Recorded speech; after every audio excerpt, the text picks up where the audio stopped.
Welcome back to FastFreddyRC, and today I'm doing something a little different. Here in front of me is the Tamiya Mazda RX7 TT02D drift kit, which I just finished building. Now normally I do a step-by-step build and then reveal the final car at the end, but with this project I've been so excited to actually drive it that I wanted to finish the car up ASAP and show you the final result. In fact, I haven't even finished editing the build series, so if you're building this car along with me or plan to build a TT02D kit in the future, you can find the build series here, and more videos will be added as soon as I can finish editing them. So here's what I want to do in this video. 1, I'm going to give you a quick review of the Mazda RX7 TT02D kit. 2, we're going to answer the question, is a TT02D a true drift car? 3, we're going to answer the question, TT02 or TT02D, which one is a better buy? And that's a key question in this whole video.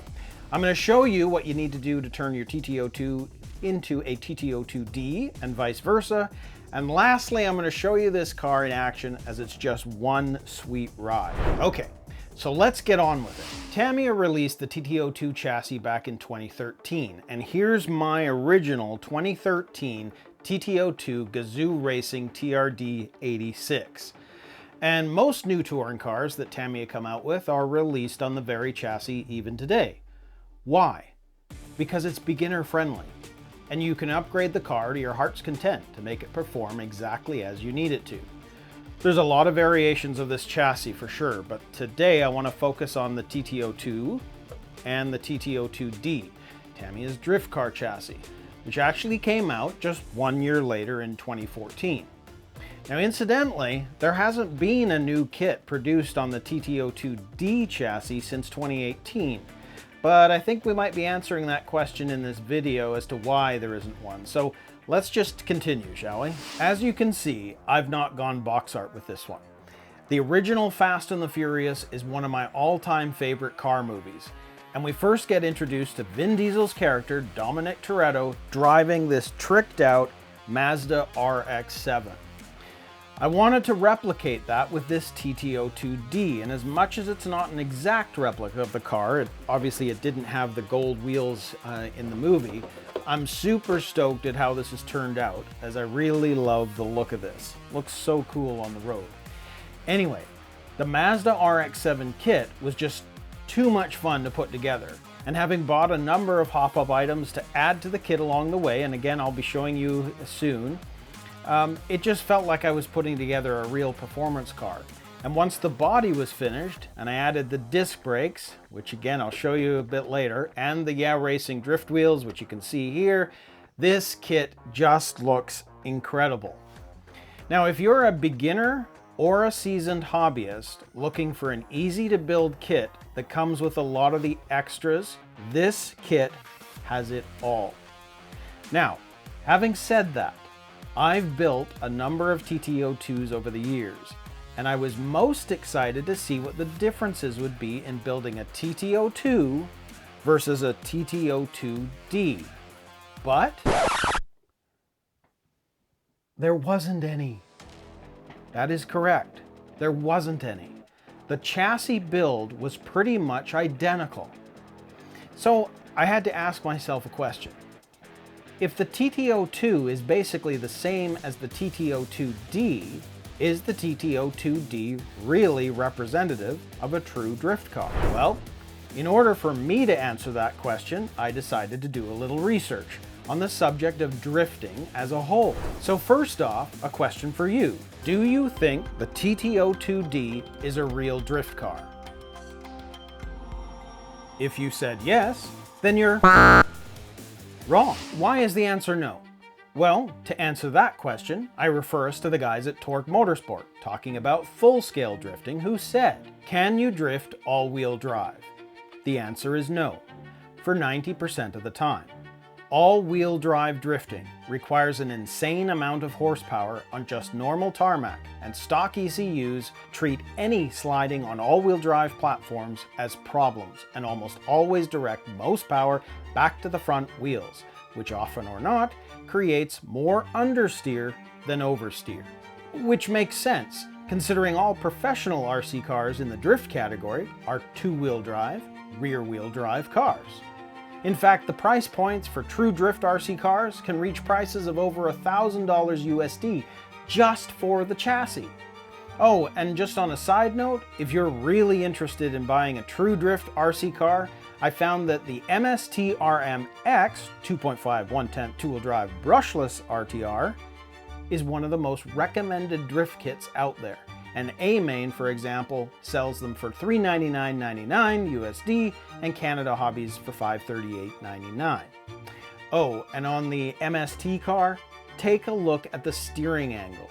All true RC drift cars have the ability to have insane steering angles, and to do this with four-wheel drive, let's take your TT02D for example, your drive shafts must have some serious magical powers. Abracadabra! In summary, a true drift car needs to be two-wheel drive, rear-wheel drive, and have the ability for some crazy steering angles, which the TT02D is not and doesn't have.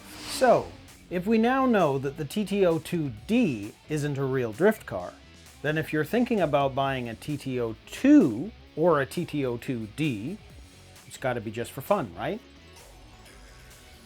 So which one's the better buy? In my opinion, the TT02D is the better car to go with, and here's why. The TT02 car and the TT02D car are basically identical. There's really only one difference between the two cars. So if you have a TT02 right now, you could turn your car into a TT02D simply by doing this one thing. Getting yourself a set of drift wheels and tires. Yep.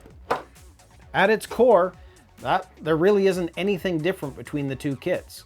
The drift tires are seriously the only real difference between the two in terms of the setup and the mechanics of the car. However, because the TT02D is Tamiya's version of a drift kit, there are other hop-up items that the kit comes with for obvious reasons. 1. Drift tires. Obviously. Without those, it's not even a drift car. 2. It comes with an aluminum heatsink. Because the motor is running at a much higher RPM continuously for the car to move, a heatsink is included in order to draw heat away from the motor, so that you don't burn it out. 3, it comes with a full set of ball bearings. Again, with all four wheels spinning constantly for the car to even move, to eliminate wear and tear on the drivetrain, a full set of ball bearings is included in the TT02D. But that of course begs the question, why are they not included in all TT02 kits? But hey, that's a story for another time. This also has, number 4, it includes a sport-tuned motor. So rather than the standard Silvercan 540, the TT02T gets an upgrade with a slightly faster motor with their sport tune, which means more heat, which means an aluminum heatsink, and Tamiya recommends that with the sport tune motor, you should use a full set of ball bearings. It's even on their website. The sport tuned, you need to replace every plastic bit with full ball bearings. So I guess that's why the kit also comes with bearings. 5, it comes with a full set of CVA oil shocks. Again, makes sense. The oil shocks are going to help with keeping the wheels on the road, creating a smoother, less bouncy driving experience as opposed to the usual friction dampers the normal TT02 kit comes with. And of course, lastly, and it's more to do with this car because it's the RX7, this kit also came with the LED light unit. Nice little bonus, but obviously it has no bearing on whether this is a regular TT02 or a TT02D. See what I did there? Bearings. But here's the thing. In most cases, those of us who buy a TT02, no matter what kind of racing we do, have probably or are probably going to buy these things and upgrade our cars to give them the best performance. Even this one has the aluminum drive shafts, etc. So, if we're probably going to buy these hop-up items anyway, and the TT02D kits come with these hop-ups already, And we now know that the only real difference between the two is the tires, with no other chassis differences. Then it seems to me that even if you didn't want a drift car, the value of buying a TT02D is better than buying a TT02 right off the bat. Now, how do I know this? Well, I've priced it out. Let's take a look at a TT02 and make it a TT02D by adding all the hop-up items the TT02D comes with as standard. Please note, all prices are in Canadian dollars for the purposes of this example. But wherever you are in the world, the comparison should still work out the same. We're going to need an aluminum heatsink, $18.99. We're going to need CVA Super Mini shocks for the TT02, $36.99. We're going to need a set of full ball bearings. Use the example through FastEddy, $29.99.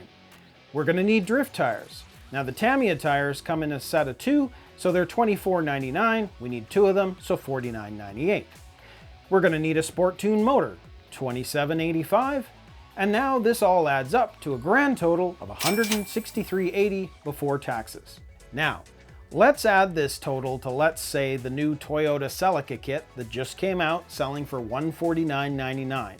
Now you have a grand total of $313.79. But you can buy a TT02D car that comes with all of these hop-up items for anywhere between $219.99 and $299.99. And the only reason for the price difference is the licensing on the cars in most cases, meaning that it's a better deal to buy the TT02D. Now in my case, the Mazda RX7 also comes with the LED light unit, which if you buy that separately is $77.99 here. So the deal you're getting with the TT02D kit that comes with the LED light unit is even greater. To upgrade the regular TT02 with all of these hop-ups and the lights would now be over $240. And here's the crazy thing. If you bought a TT02D first and now you're bored and want to turn it into a regular TT02 car, you're almost all the way there. Since your TT02D kit came with all of these hop-ups, it's even simpler. Just go buy a set of road tires and wheels and you've got yourself a TT02 regular touring car. So in summary, we now know that the TT02D is not a true drift car. We also now know that you can easily make a TT02, a TT02D, and a TT02D a TT02. And we also now know that the TT02D is, in my opinion anyway, the better buy. So what's left? Right, the running video. Well, let's do one more thing before we get to that. Since the TT02D kit comes with all these great hop-up items, are there any other hop-up items that you could add to make the car even better? And the answer is absolutely. Of course there is. Now, here are the 3 top hop-up items that I would consider to be must-have bits that you want to add to any TT02 or TT02D kit. You're going to want to add the TT02 aluminum prop shaft. Now you can see here the stock propeller shaft is here. It's big and bulky. It just is on a regular parts tree. It's not balanced. It's kind of flimsy.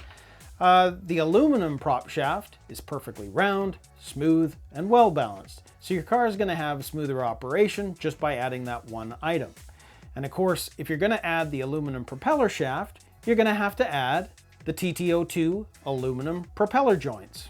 I mean, without the propeller joints, you can't use the aluminum prop shaft, so, you know, it's kind of not really an option. And last but not least, you definitely want to add the TT02 high-speed gear set. Why? Even if you just use the stock motor and the stock pinion, your car is going to go slightly faster with the high-speed gear set. And if you want to change things up, the high-speed gear set will give you any number of pinion spur gear options, giving you more control and more tunability. Tunability? Tunability? Is that a word? I don't know. It will give you more tunability for your TT02 or TT02D. More torque or more speed. For whatever application you want, the high-speed gear set will allow you to make any changes that you need, and that's a great thing. Now, in my case, I did add 4 other items to the Mazda RX7 TT02D just for fun. I added an aluminum motor mount. Now, I didn't include this as a must-have option because really, other than it being metal rather than plastic, it doesn't offer really any performance enhancements as such, like the 3 must-have options I mentioned. It's nice to have, absolutely. Will it offer more durability for your driveline? You bet. Does it look cool? Yes. But depending on your budget, I put this one in the optional pile. And honestly, if I didn't have one of those mounts kicking around, I wouldn't have added it to this car either. So the other thing I added the Yeah Racing aluminum ball bearing steering. Now, this steering linkage is a great replacement for the stock plastic linkage the kit comes with.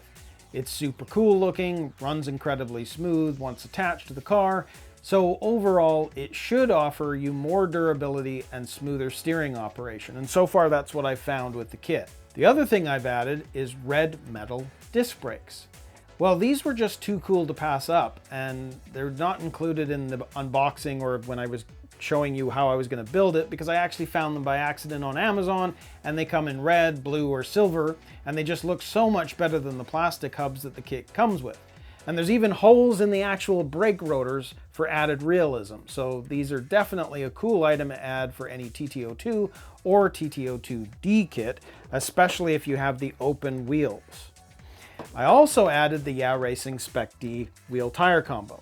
I just love the gold and the silver wheels, and this is actually cheaper than buying a set of the Tamiya drift wheels and tires because this set comes with all 4 for the price. So not only are they a great deal, they look super awesome, and in my case, the car looks even better than I could have expected, especially with the Fast and the Furious livery.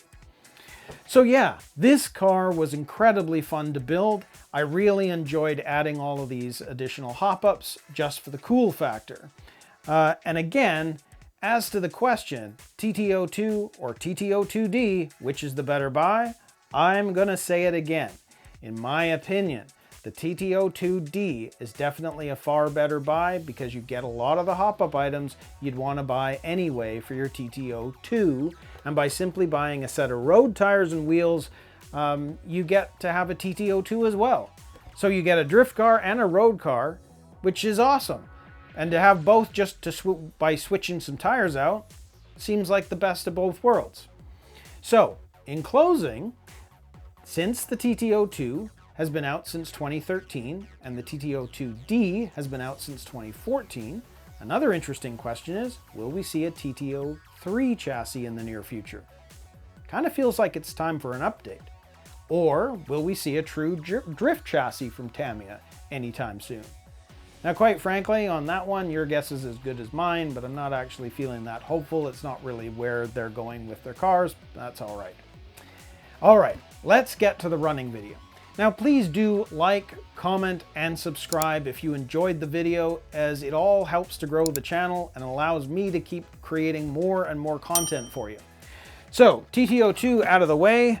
Let's bring this back, and Dom, take it away.